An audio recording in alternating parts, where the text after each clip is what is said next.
Good morning, everyone, and welcome to part 2 of our new Emunah series.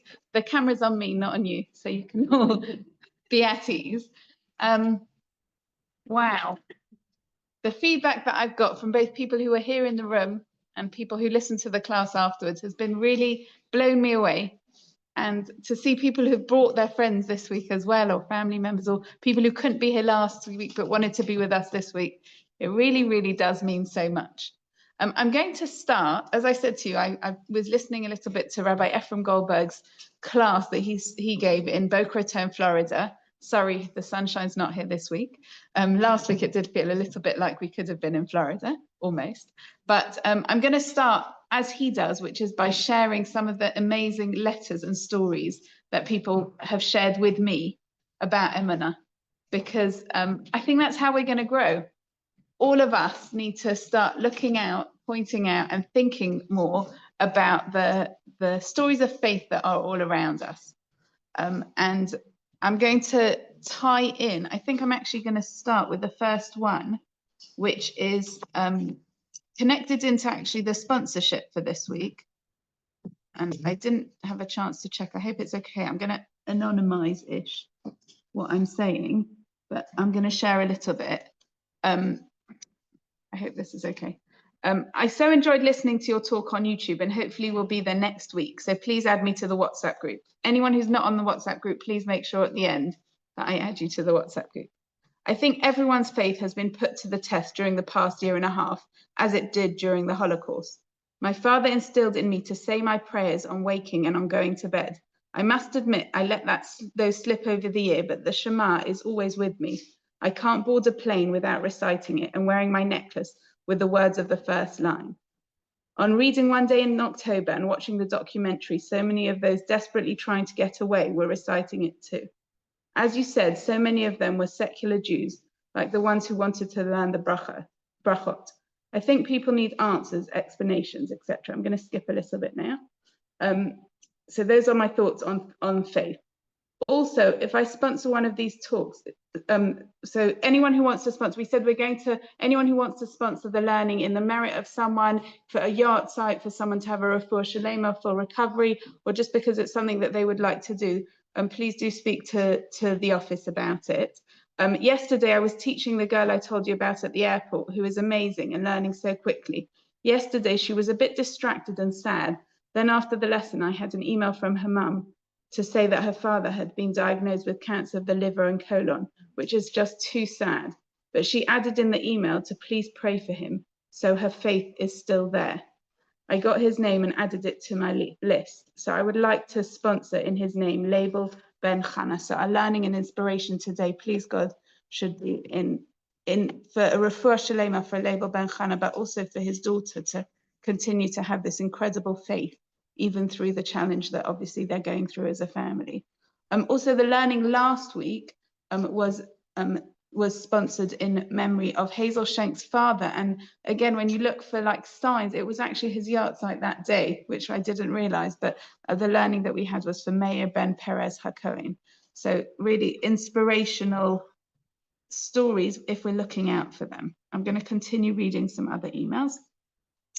What I'm going to say as a disclaimer is I'm assuming that everyone's comfortable with me sharing the emails they send as long as I don't say your name. If you don't want an email to be shared, when you send it to me, please do send it anyway, but just say please don't share and then I'll know not to. Okay, so moving to the next message. Thanks. So this was the first one I got, which was great. Thanks for this morning. Just out of interest, and I'm sorry, this might be a little bit obvious who we're talking about, but he'll forgive me. Just out of interest, as the head of Interfaith in the CR office, it was during a discussion on what the Chief Rabbi's next book should be about that I suggested a God book. He had so much to say, but he had not had the opportunity, and so it was born. I recall with pleasure all the years I spent at his side in conversation. He was a good friend and an inspiration to us all. And I tell you why, to me, that's a really interesting message.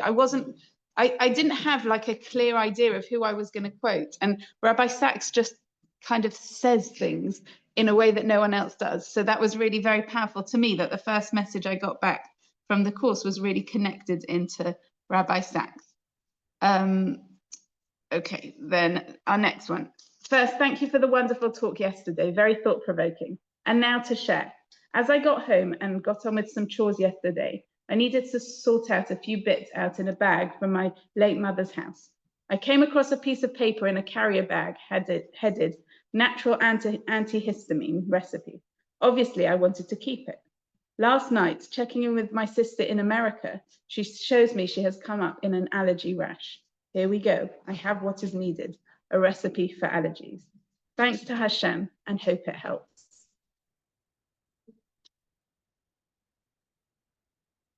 Okay. So again, another message that I got. Thanks so much for your session on Emunah on Monday. We're abroad where the sun is shining with such beautiful weather and surroundings. I'm feeling close to Hashem all day. I just wanted to share that when my first husband passed away, after the initial shock as he died very suddenly, all I kept thinking was, thank God it was one of us and not one of our children. I truly felt immense gratitude for this, and this helped me to get through a very difficult time. Looking forward to hopefully receiving recordings of Monday morning session. So that's why we're recording today as well.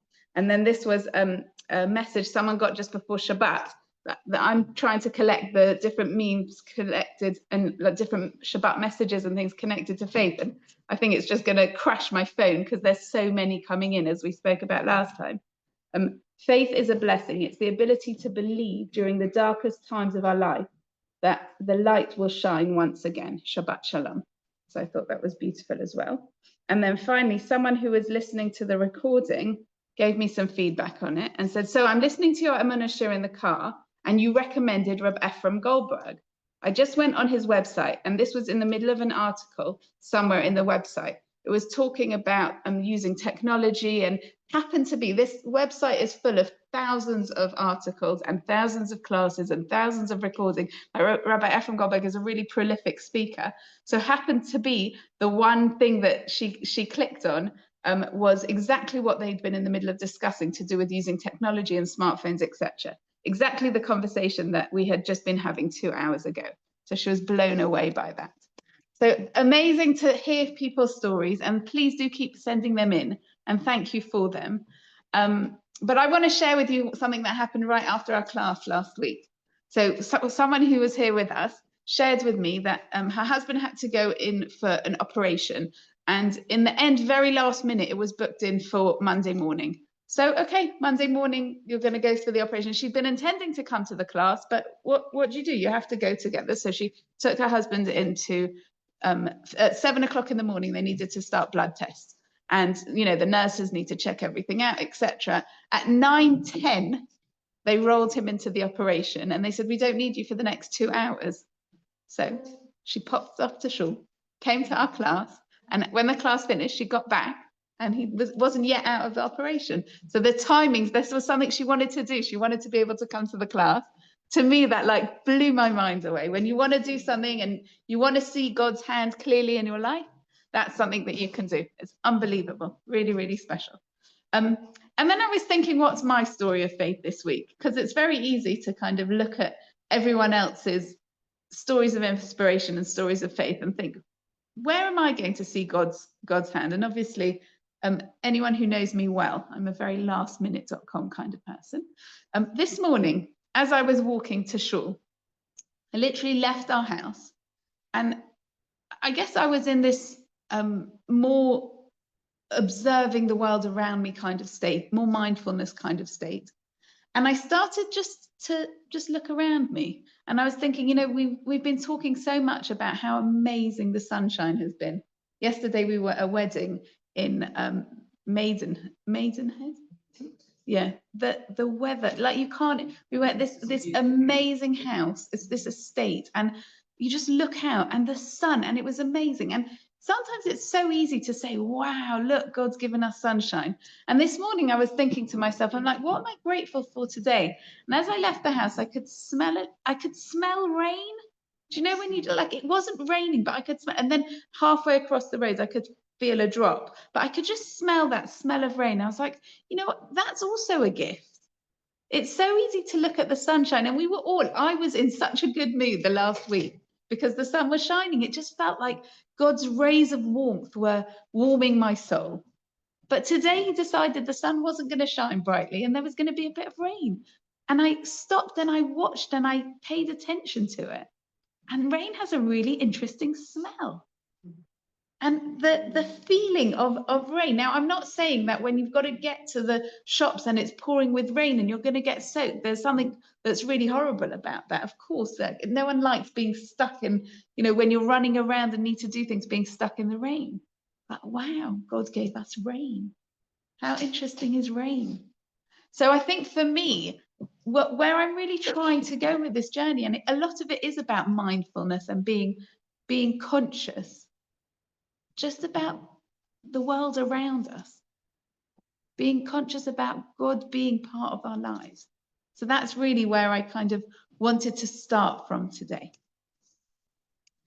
Last time we shared together some of the messages, the incredible messages from the hostages that have been released.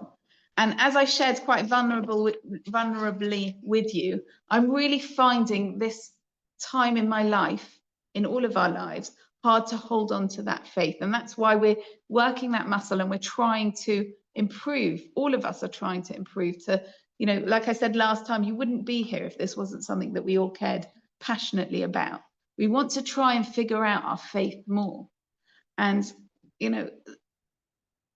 I've gone through a real journey in terms of checking the news and not checking the news, and when it's a good idea to kind of be constantly following the news. And I think when we knew that the hostages were being released, as I said, that was always when I kept needing to refresh and see, and I just want to see them in the hugs of their families. And then this week has been a really challenging one, because what's going to happen? What's going to be the end of this story? I think I shared last time, but if not, I'll say again that, with the mother of Avinatan, she said the end of the story is always good. So if it's not yet good, it's not yet the end of the story, which means that we haven't reached the end of this. We know we haven't reached the end of this yet. We're waiting to reach the end of this. Now, you might have noticed, so I'm still looking for these messages. And this morning, I checking my WhatsApp statuses, as I'm a bit obsessed with doing, but sometimes I really get amazing inspiration from there. I want to share you one of the stories of the hostages who was released. And as I was going to the fridge in Shul, I saw this bottle of grape juice. Now, milk, coffee, tea, sugar, some chocolate, some biscuits makes sense to have out. Grape juice, it's not Friday night, it's not Sunday morning or Saturday night to make Havdalah. Why do I have a half a bottle of grape juice? Listen to this story that I heard this morning. So this man is Omer Shem Tov, who's one of the hostages who's just recently been released. And former hostage Omer Shem Tov shares how throughout his time in captivity, he felt the prayers of the Jewish people and the light they brought him. He also recounts how he made Kiddush every Friday night. He said for 5 months, while in the captivity of hell in Gaza, for 5 months, he made Kiddush every Friday night. He only had 1/2 bottle of grape juice. So that was like, look, a half bottle, that doesn't last. I mean, in my house, that will last 4 minutes, right? That doesn't last for 5 months. He said how the grape juice, he only had 1 bottle of grape juice that miraculously never ran out and never spoiled. To him, it was reminiscent of the miracle of the jug of oil at Hanukkah time. Every week he wanted to make Kiddush, he poured a little bit of the grape juice, which lasted 8 days when there was only enough oil for one. And he shared this idea. He said that he could really feel God looking after him while he was in Gaza, while he was kept as a hostage, which to me is just such a powerful message for all of us, from someone who's gone through worse things than we could ever imagine. That's what he wanted to share with everyone. Okay, so just give me a second. Where do you think you got the grape juice from? I think maybe they found it or they gave it to him. I don't know why, but it's really interesting, isn't it? Okay. Okay. So the idea, the message that he's sharing with us, this idea that God is there for us. And I thought also actually maybe even stronger than that. Yes, he felt God's presence, but he felt us. And to me, that message of we can't give up faith on them coming back because they can feel it. In those tunnels in Gaza, they feel our prayers and they feel our faith. And again, this is one of our adopted hostages, Elkanah Bachbot, whose family are desperately waiting for him to return. And one of the hostages who returned shared the idea that he's been saying Kiddush on Friday night as well. You know, there's a reason we've got the grape juice here, we've got the idea of Kiddush, but they're feeling our prayers there. You know, this is like woo-woo stuff, right? This is like beyond science and nature, which is kind of always my go-to. They can sense us.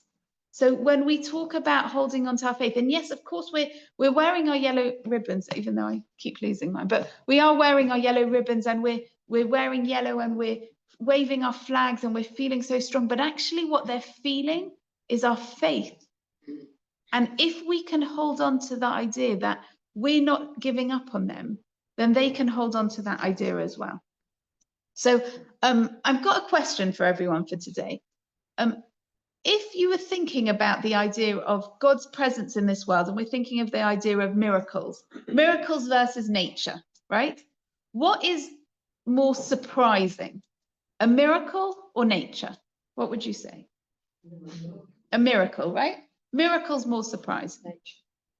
Nature. Okay, so let's think about it. So one of the miracles, one of the things, the tenets of our faith, one of the things we believe in is the resurrection of the dead, right? When Mashiach comes, this is part of our belief.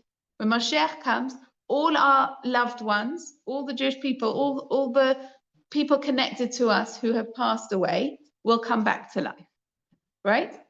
Is people who died coming back to life more miraculous than a new baby being born? Think. Which is more miraculous? A new baby being born. Isn't that interesting? Maybe it's coming back to life. Only because it happens.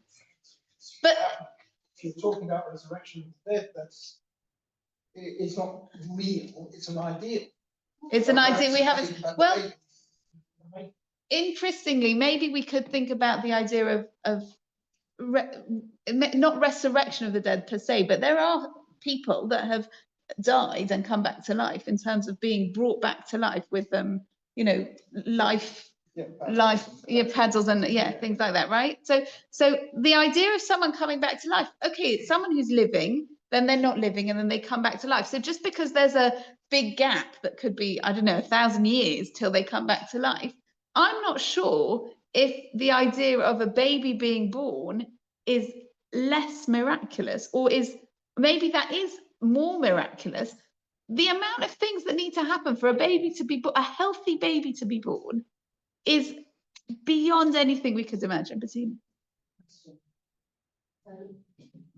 I believe that when you pass away, you come back as something else, someone else. So how does this then, as far as Judaism is concerned, you say they come back? Yeah. So we believe in Gilgal, which is the idea that a soul can go through many journeys as it purifies itself. I don't know what that means when Mashiach comes, which version comes back, or do they all? And they just kind of share a soul. I'm not actually sure about that. I think that's quite deep Kabbalistic stuff. And I don't know if we know the answer, but it's a great question. I'll try to find out, because that's a really great question. Thank you, Leslie. When a baby is born, I think it's more miraculous because that baby has got in it an infant going back so many thousands of years. And if we can trace our history back that far, there's a little bit in that in every child. And therefore, I think that's more miraculous. So the fact that it contains everything. Its own little bit to the huge genius. Yeah. Thank you. Yes, Gil. We name our babies after our generations, grandparents, whatever, as long as they have lived a long life. So that carries on. Yeah. That's Yeah. Yeah. Yes. And you also have this idea that sometimes when you're doing something happens, you think, I've been here before, I've done this before.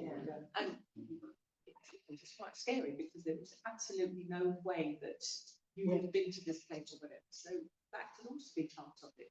Yeah. Yeah. Trying to go Yeah. back. Yeah, definitely. So, yes, That's a story. Go on. Stories. go on. When my mother Thanks, Miriam. passed Just away, leave the hands on the my grandchildren, they're great grandchildren. So, but one grandchild, Laura, he was with her side of the family. So my son, I've got a very, very religious person, and that is a lot. And she'd been taught as a little toddler, that everybody comes back. And she told Sophie, my other granddaughter, Rachel's daughter, Grandma Rose is coming back, and Sophie got so happy, and she's running down the house saying, Grandma's coming back. And it was a little bit difficult.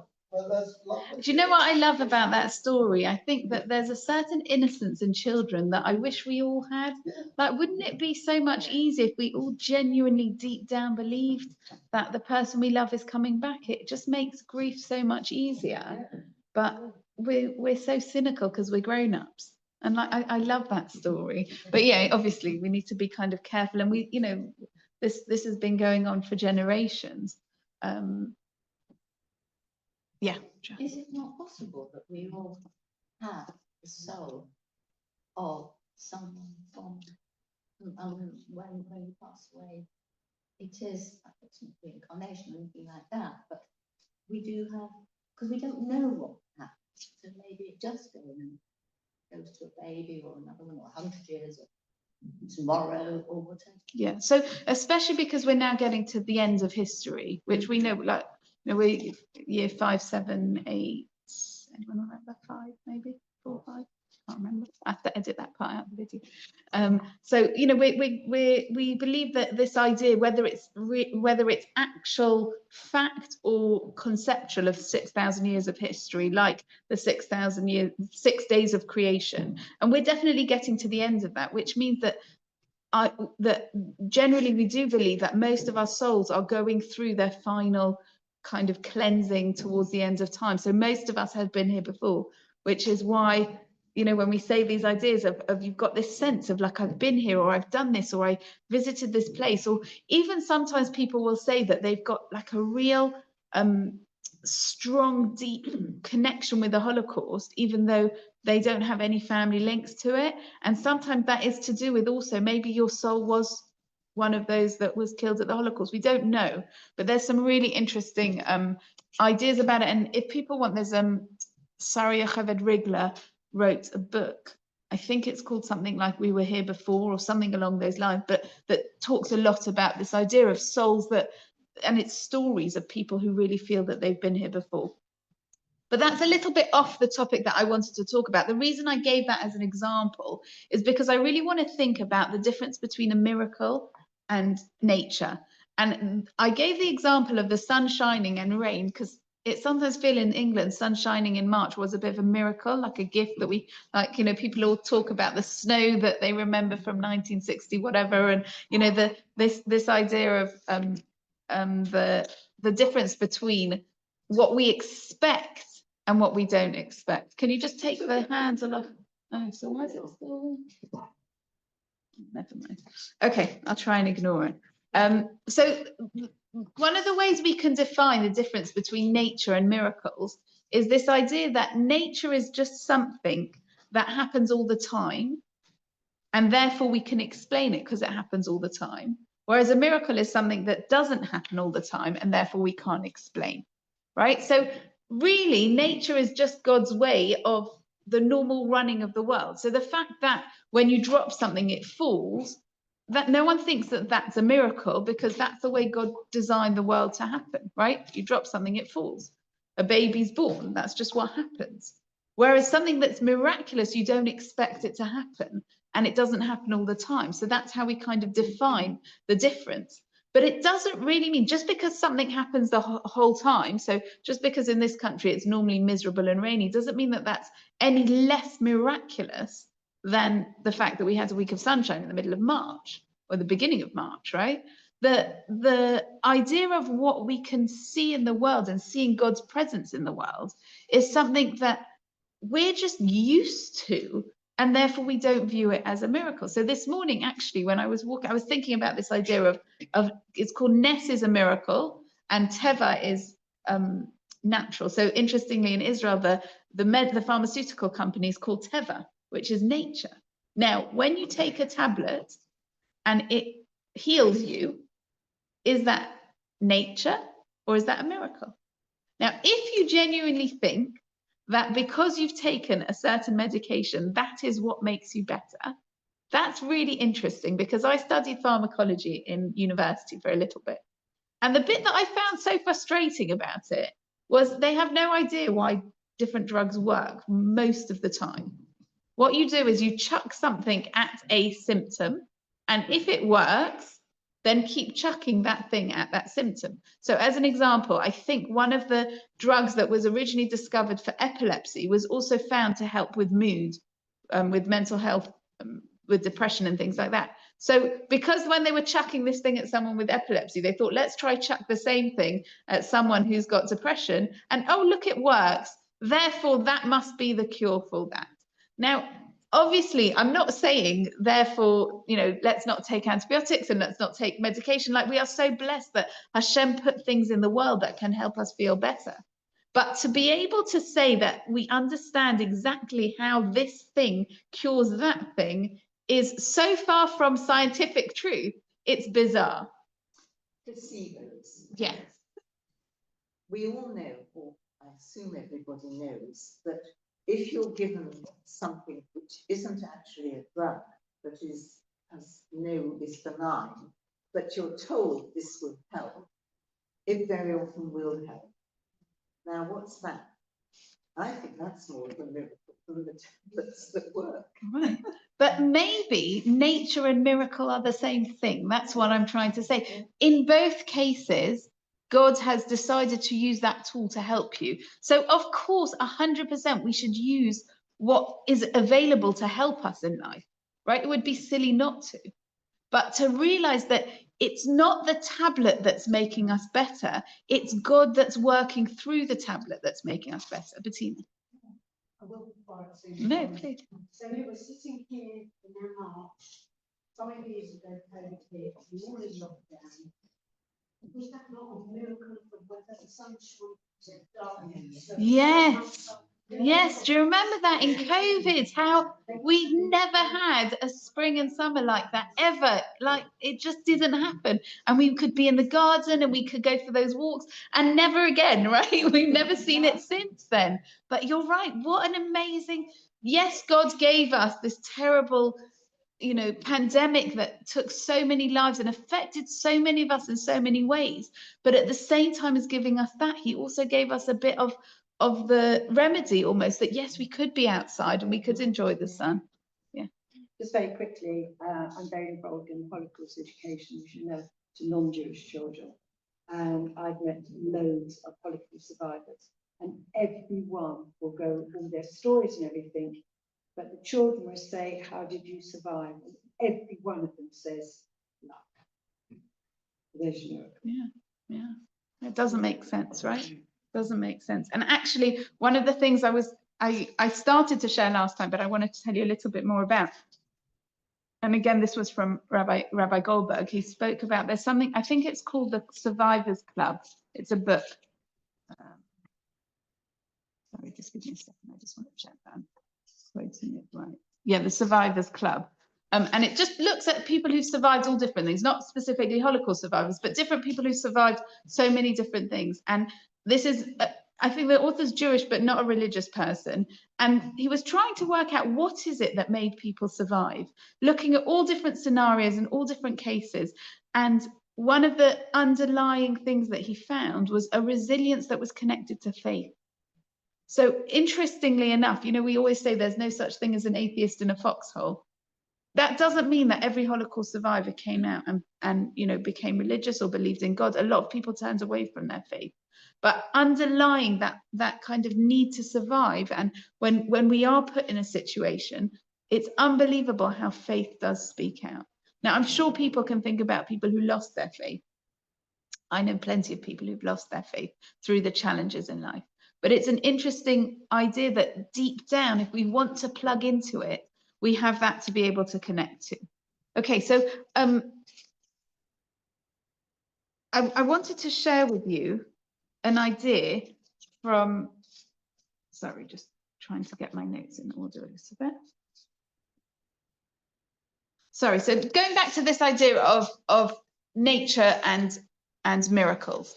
So I was listening to a class by a lady called Rebbetzen who was, I think she must live in America, but she's an English lady who was talking about this idea of nature versus miracles, and how to really understand that in both cases it's God kind of doing the role. And she told a story how she'd taken her young son to the optician, and the optician was quite a tall, big guy who her little 5 or 6 year old was quite scared of this idea. He didn't know where he was going. He didn't know what was going to happen. And he was quite frightened to go. So the optician was trying to put him at ease. So he said to him, he said, "Can you see the picture of the clown on the screen in front of you?" So he said, "Yes." So he said, "Do you want to see something amazing? If you pull your left ear, the clown is going to start dancing." So he looks at the optician going, he goes, "Try it, pull your left ear." So he pulls his left ear, and automatically, straight away, the clown starts dancing. Unbelievable. So then the optician says to him, and he's like amazed at what's happening. The optician says to him, "If you pull your right ear, the clown's going to stop dancing." So he pulls his right ear, and could you believe it? The clown stops dancing. Amazing, right? How does that happen? Obviously, what happens is the optician is coordinating with him, and as soon as he sees him pull his ear, he presses the button, and as soon as he stills him pull the other ear, he presses the button. But to this boy, it looks like he's in control. He's doing what, you know, he's making the clown dance. And Mrs. Fink said that she got home later and she could see her son kind of looking at the microwave and pulling his ear, and his ears were getting red and red. Like, why can't I make it work, right? I've got these magic ears and I can't make them work. So this was the optician putting him at ease. But how often does Hashem do that to all of us? He allows us to feel like we're in control, which is a really wonderful feeling. Like, you know, I'm in control of my destiny. I'm in control of life. I'm in control of how things go. If I do this, then this will happen. If I work hard, then I'll earn lots of money. If I spend time with my family, then, you know, everyone will be more connected together. And then sometimes things happen and we see that we think we're in control, but God's really in control. So he kind of lets us have that sense of being in control. That's what Hashem shares with us.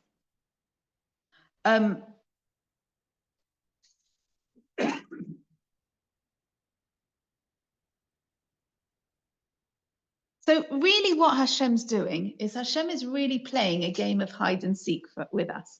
And when I spoke about this idea of sharing stories together, and I really hope we'll keep sending them in, this is what's going on, is Hashem is kind of saying, "Can you see me? I'm hiding. Can you find me? I'm hiding." Rebbetzen Fink shared this idea that if you remember, there was a massive blackout in New York. I can't remember when it was. So there was one when I was alive. When was that?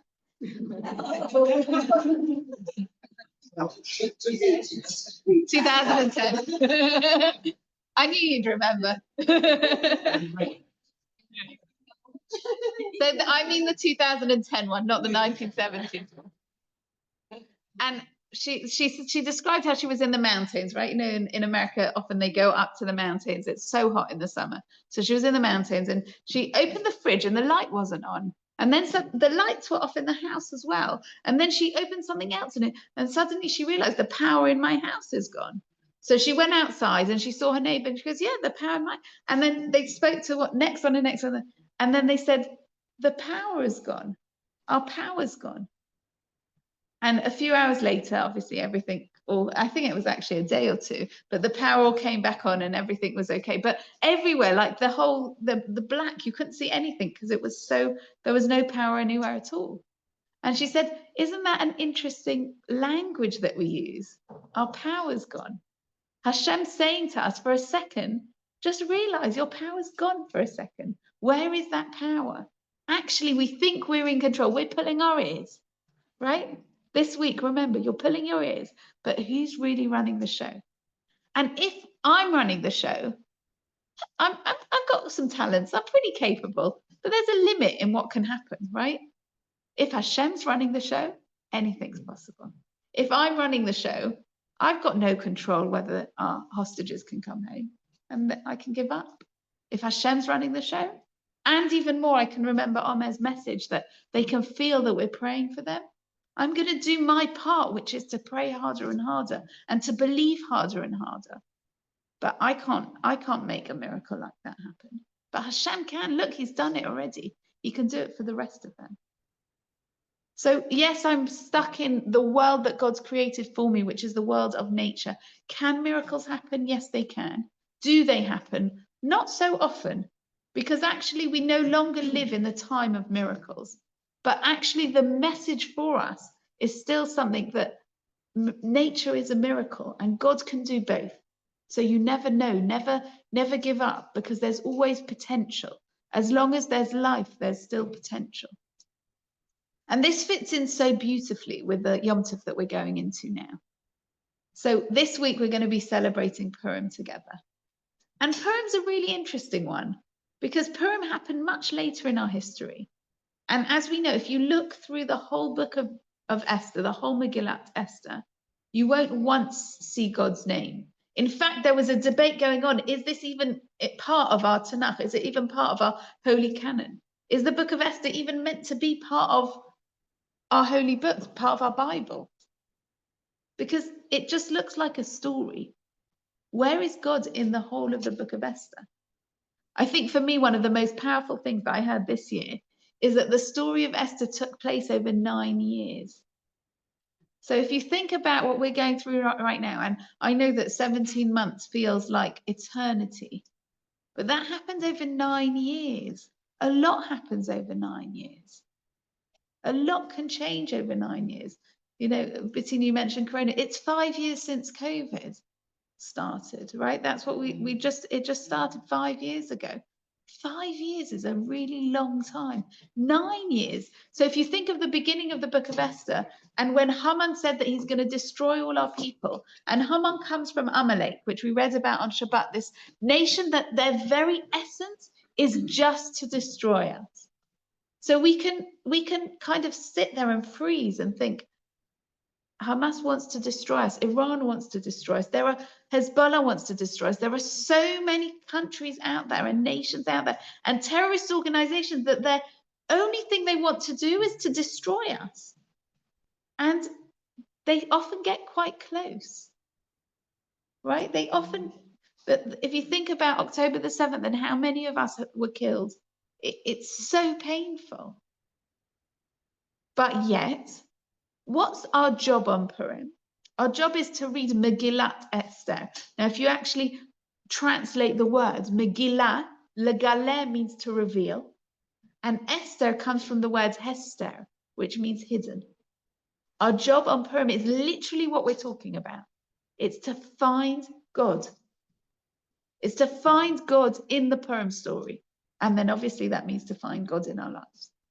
So if you read the story of Purim, it looked like God had nothing to do with anything that was going on. It looked like the Jewish people were going to come to an end. So much so that it looked like that one of our Jewish heroines was taken to the palace of the king. So you think, okay, that's going to be where, the salvation is going to come. Someone coming into power, that's going to be salvation's going to come from there. And I'm just thinking in my mind, if you think about the amount of presidents and prime ministers coming in and out of power, and you think that's going to save the day. That's who's going to come and rescue all of us. And then nothing happens. And then they didn't hear anything from Esther. And then things got worse because Mordechai refused to bow down. So we could think, well, Mordechai's the one who was wrong. He should have just bowed down to Haman. Like, just, it doesn't matter. Yeah, okay, you're proud to be Jewish. You want to wear your Magen David. You want to, don't worry, just bow down. And you know, we all saw the video of Gal Gadot and David Schwimmer speaking about being proud Jews. They didn't have to do that. They could just go like everyone else and kind of quietly get on with it and try to hide the fact that they're Jewish. And I think for Gal Gadot, it's a bit harder. You know, she's so clearly Israeli, but how amazing to be so proud of who you are.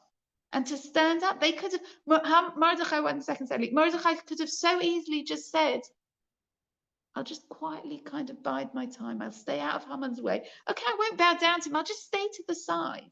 But the message was, be proud to be Jewish. Be prouder and prouder and prouder.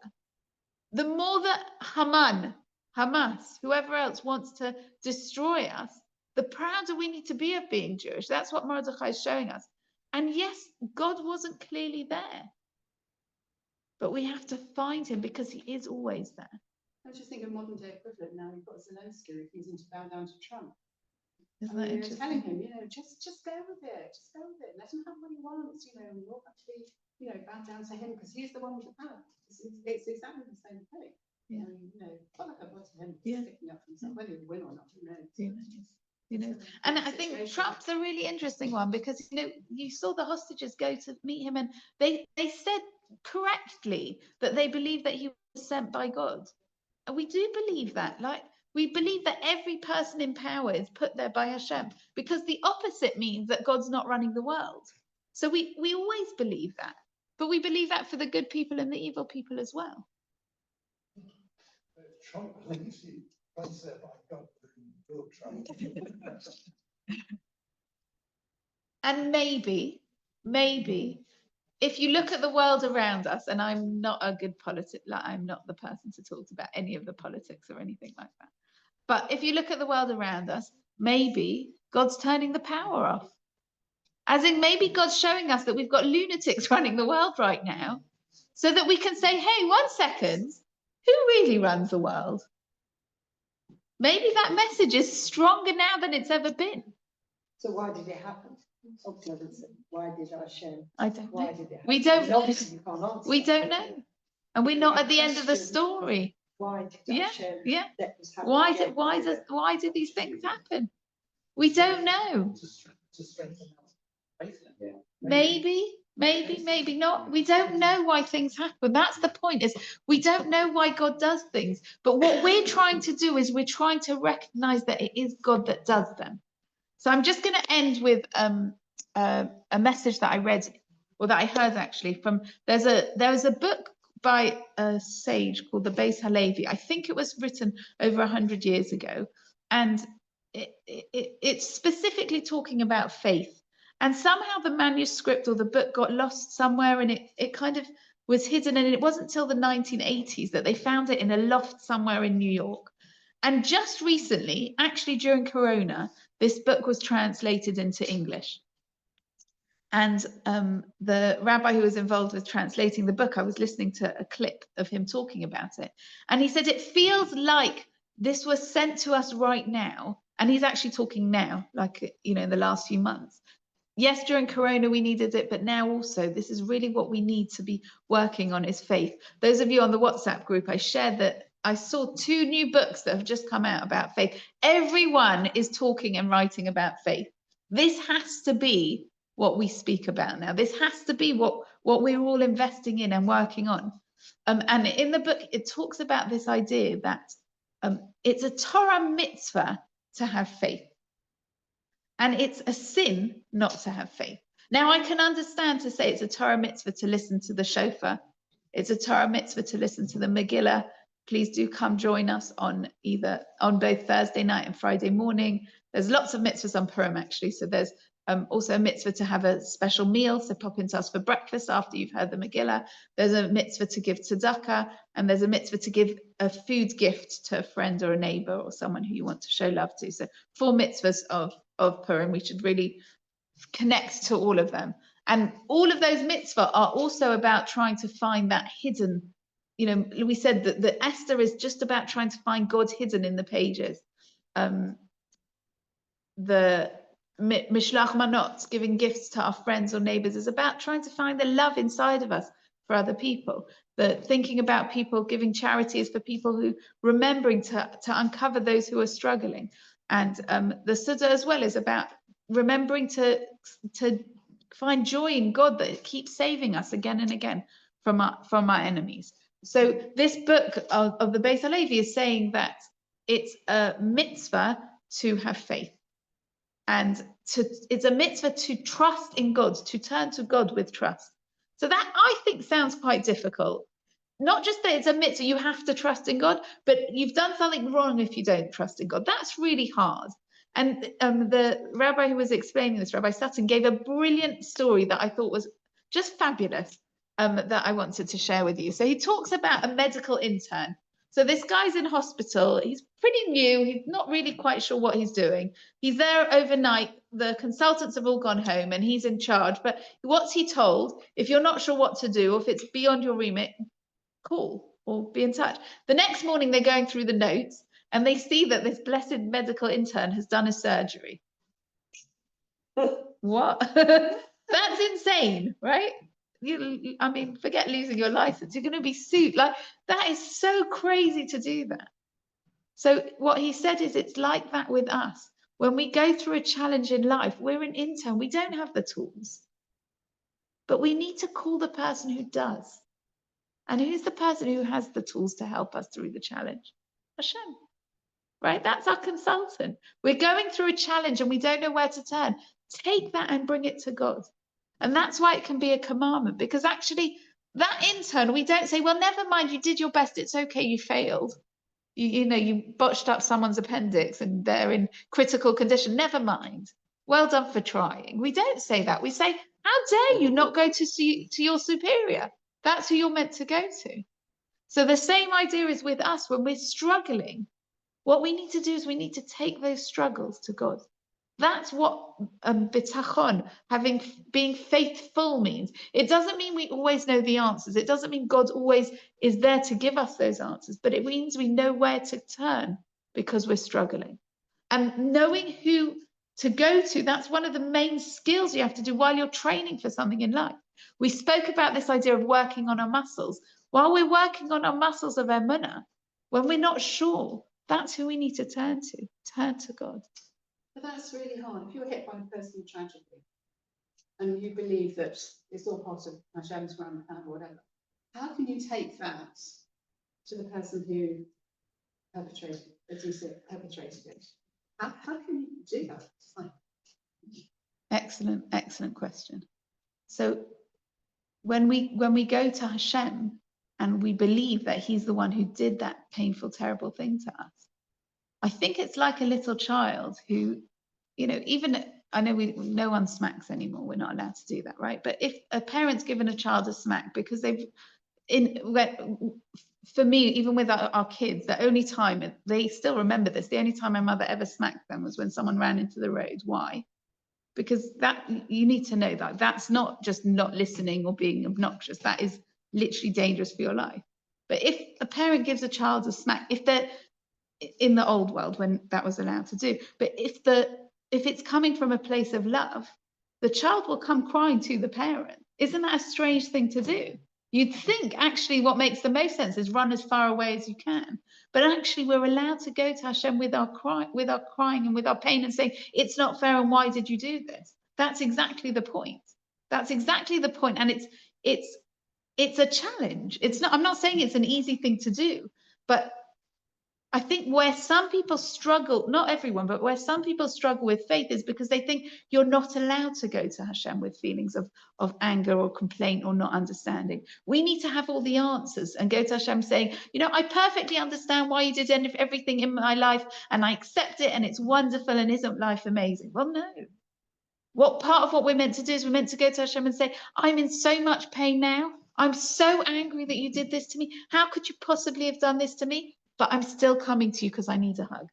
And I think that's the part of faith that's running towards the person who might, yes, cause our pain, but also can give us the comfort, is a real challenge. But I think that's where we're holding. Are we not allowed to think to ourselves privately that Hashem's failed us? Yeah, I think we're allowed to be angry with Hashem. I think we're allowed to think Hashem failed. I think we're allowed to think all those things. I think we are allowed to. But then what do we do with those thoughts? But then how can we live with that? And how can we build from that? And how can we do from that? And I think that's probably we need to continue talking about that, because that's really what's hard, is that we've all felt in our life like, and going back to this idea that Moshe said to God, it's not fair. If Moshe is allowed to say to God, why did you let bad things happen to good people? If he's allowed to ask that question, I'm allowed to ask. You know, if it's good enough for Moshe, it's good enough for Jacqueline. I can ask that question too. It's not fair. How could you do that to us? It's not fair. It's not fair. And sometimes if it's for our own thing, that's one thing. But when we look at somebody who's like the most amazing person, why are you making that person go through that suffering? Why are you doing that to that family? It's not fair. But then what do I do with that? It's not fair. Do I run away from Hashem? Or do I take that feeling and bring it to God? Am I the intern who doesn't know what to do? So do I just run out the hospital? Or do I run to the consultant and ask for guidance and pray for guidance and ask to be shown? And that's the challenge. That's the challenge. So on Purim, you know, the reason we wear a mask, the reason we dress up is because we can't see God in our life. Since we've been in exile, and Purim was the beginning of the exile, we don't have, you know, the menorah lighting from one day lasting 8 days, even though the grape juice did do that, right? Amazing. But you could kind of, if you want to be cynical, you can explain it as like, maybe he only used a little bit and it was very cold, so it didn't spoil, and whatever reasons you want to give. You don't have to say that the rain this morning was a miracle. You don't have to view it like that. But our job in this world is to try to find Hashem where he's hidden. And the Purim story is exactly saying that. God wears a mask in this world. Most of the time, that mask is nature. Most of the mask that God wears is nature. And our job is to look at nature. And this is what Avram did. You know, the first Jew, he looked at the world around him and he saw God. And that's our job, to go around today and tomorrow and the next day and keep sending in your stories, even if it's just that you noticed the rain falling. It doesn't make any sense. How does a fluffy cloud in the sky suddenly bring, and I've studied the science, right? But how does it suddenly bring all these droplets together just at the right point and the right humidity levels and all that? And then suddenly there's a drop of water. And it's not just like a bit of water, it's contained in this really interesting shape that's a droplet. And then it lands exactly where it needs to go. How interesting is that? And the more that we can plug into that mindfulness of just noticing God behind the mask, behind nature, behind every part of our lives, and sometimes it's through the painful things as well, the more we can tap into this incredible strength that is Hashem, being connected to Hashem, that is our faith in Hashem. So thank you everyone for being with us, for joining us. Please keep the conversations going, send in your emails, and looking forward to spending time together next week. Next week on Monday, I am not here. Please God, we're celebrating our 20th wedding anniversary, so we're going to be away. Thank you. A miracle. It is a miracle. That is a miracle. I've been married to Elchanan for 20 years. That's a miracle. Yeah, actually, that's a real miracle. From the young 21-year-old who says, I'm never marrying a rabbi and I'm not interested in going out with you anymore because I know you want to go out and save the Jewish people and it's not for me. So that's the miracle 20 years later, thank God. But I would like to see if we could still meet on Friday morning. So I know it doesn't work for everyone. If it works for you to come on Friday morning, we're going to meet on Friday. If you can't, no, next Friday morning. Okay, so I'm not going to be here Friday week. We're not going to have the class next Monday morning. We're going to do Friday week, and then we'll be back to Mondays as per usual. Okay, 9:30 till 10:30. Okay, anyone who can make it, great. If you can't, don't worry, we'll record it, or otherwise you'll join us the next time.